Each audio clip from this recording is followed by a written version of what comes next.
First of all, there's nothing wrong about being an introvert.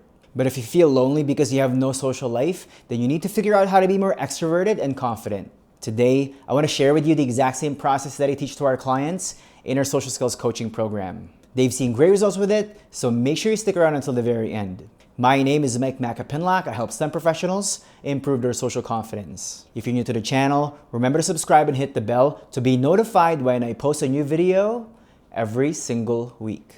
Remember, learning how to be social as an introvert will help you connect with others. When you know how to be more outgoing, you'll be able to create meaningful relationships with those around you.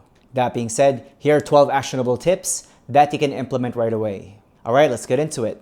Tip number 1 is to work on overcoming your shyness. Due to misinformation, a lot of people confuse introversion with shyness. They're definitely not the same, so allow me to explain what the differences are. Being an introvert is a personality type. They get drained after having too much interaction and like to recharge by spending time alone. When someone is shy, that means they feel nervous and awkward around people, especially those they don't know. They're afraid of being judged by others, which causes them to act timid in order to fit in. That being said, introverts can be outgoing the same way that extroverts can be shy as well. If you're wondering how to be more extroverted and confident, you don't need to be someone that you're not.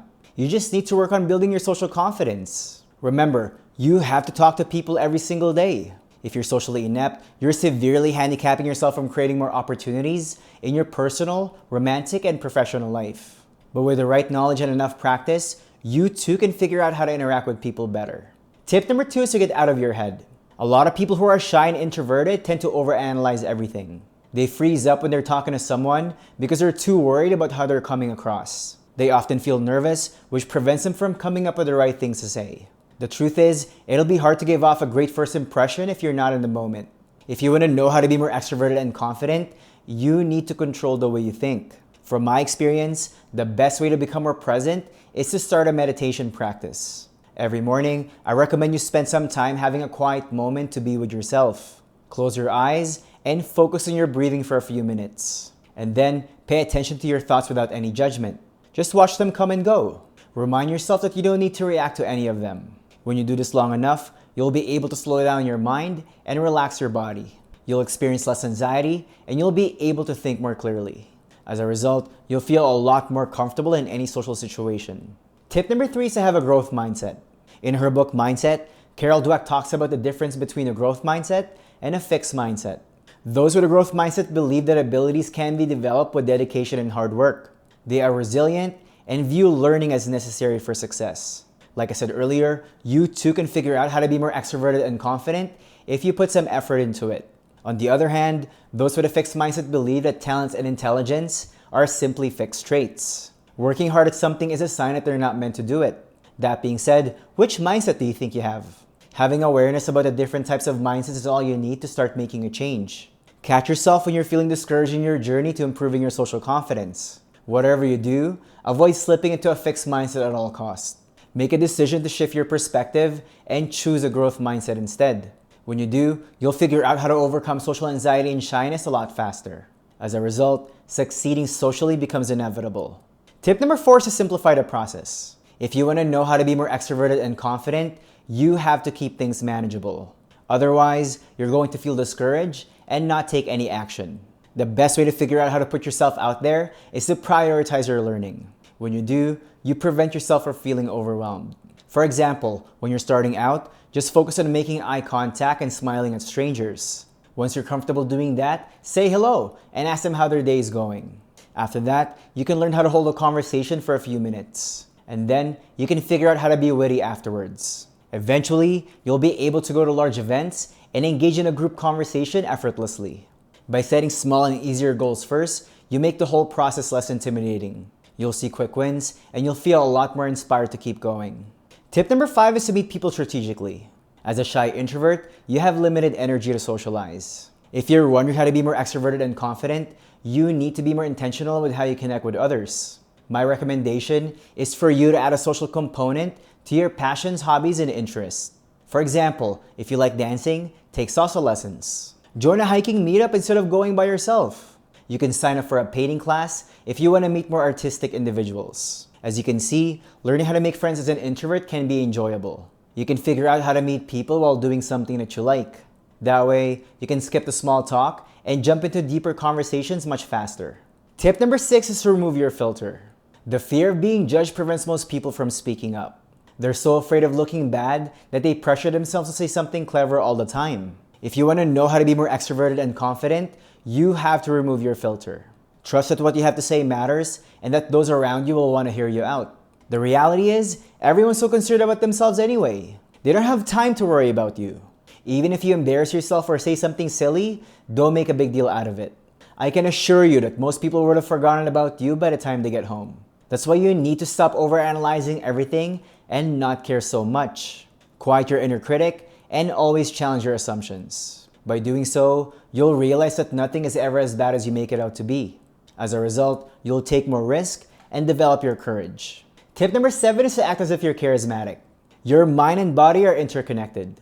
When you change one, the other follows. By acting like someone who's charismatic, you'll change how you feel very quickly. If you want to figure out how to be more extroverted and confident, adopt an open body language. I recommend you stand up straight, pull your shoulders back, and keep your chin up.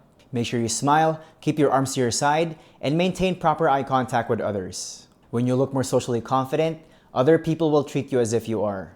Tip number 8 is to share details about yourself. As a social skills coach, I've worked with a lot of engineers, programmers, and developers in the past. Most of them are shy introverts and are socially inexperienced. I noticed that they have a bad habit of just giving one-word answers when people ask them questions. If this sounds like you, avoid doing this at all costs. This makes it hard for anybody to keep talking to you because they don't have a whole lot to work with. For example, let's say someone asks you what you do for work. Instead of just giving a short response, make an effort to share more details about yourself. Go deeper by talking about what got you into your career, how it makes you feel, and what you like about it. That way, whoever you're speaking with will have lots of opportunities to continue engaging with you. If you want to know how to keep a conversation going with anyone, make sure you volunteer information about yourself. By doing so, you'll trigger other potential topics that both of you can discuss. Tip number 9 is to work on your delivery. If you want to know how to be more extroverted and confident, you have to work on your delivery. At the end of the day, it'll be hard for anybody to hear you if you're too soft-spoken. In order to hold people's attention, you have to get comfortable speaking louder. The best way to do this is to imagine the person you're talking to is a bit further behind from where they're situated. That way, you'll train yourself to project your voice more. Also, make sure you raise your energy slightly when you're talking. Use your hands to accentuate what you're saying and vary your tonality as well. By doing these things, you'll come across as a captivating storyteller. If you're not used to speaking in this manner, this will definitely require some practice. If you're willing to, I highly recommend you record yourself. That way, you can observe how you talk and hear how you sound. This will make you help the necessary adjustments before you go out and socialize. Tip number 10 is to find your role models. If you're wondering how to be more extroverted and confident, you don't need to reinvent the wheel. You can learn from those who are socially successful by studying them. Once you find your role models, pay attention to how they think and the way they act in social situations. And then, do your best to emulate them as much as you can. As the saying goes, success leaves clues, and all you have to do is follow them. That being said, make an effort to surround yourself with charismatic individuals as often as possible. By doing so, you'll build your social confidence much faster because their mindsets and behaviors will rub off on you. Tip number 11 is to change your self-dialogue. Most people who struggle socially don't treat themselves well. Whenever they make a mistake, they speak to themselves in a very demeaning way. Now let me ask you a question. If you talk to others right now the way you talk to yourself, would you still have friends? In order to improve the relationship you have with yourself, you need to change your self-dialogue. Be more encouraging and speak to yourself the same way you would to a good friend. Remind yourself that you're doing the best you could with what you know. Practice self-compassion and always be easy on yourself. By doing this consistently, you'll feel a lot more encouraged to take action and put yourself out there socially. Tip number 12 is to make socializing a habit. If you want to figure out how to be more talkative as an introvert, think of it like going to the gym. The more days you show up and the more reps you put in, the faster you'll improve. The opposite is also true. If you don't use your muscles, they will eventually atrophy. The same ideas apply with regards to learning how to be more extroverted and confident. The more people you approach, the faster you'll learn how to be less awkward. That's why you have to make socializing a priority. By taking small actions repeatedly, you'll figure out how to be more socially confident eventually. And when you do, you never have to feel like you're missing out on opportunities to connect with people ever again. If you're shy and technically skilled and you want to know how to approach and talk to anybody, remember to download your free social confidence cheat sheet. The link is in the description below. If you're tired of struggling socially and you want to learn more about our social skills coaching program, book your free consultation today and let's connect. The link is in the description below as well. If you like this video, go ahead and hit the like button, subscribe, and share it with someone who you know who could benefit from it. And now, let's turn it to you. Which one of these steps are you going to implement first? Are you going to work on overcoming your shyness or on adopting a growth mindset? Leave me a comment below and let me know. Alright, that's it for me for now, and I'll see you in the next video.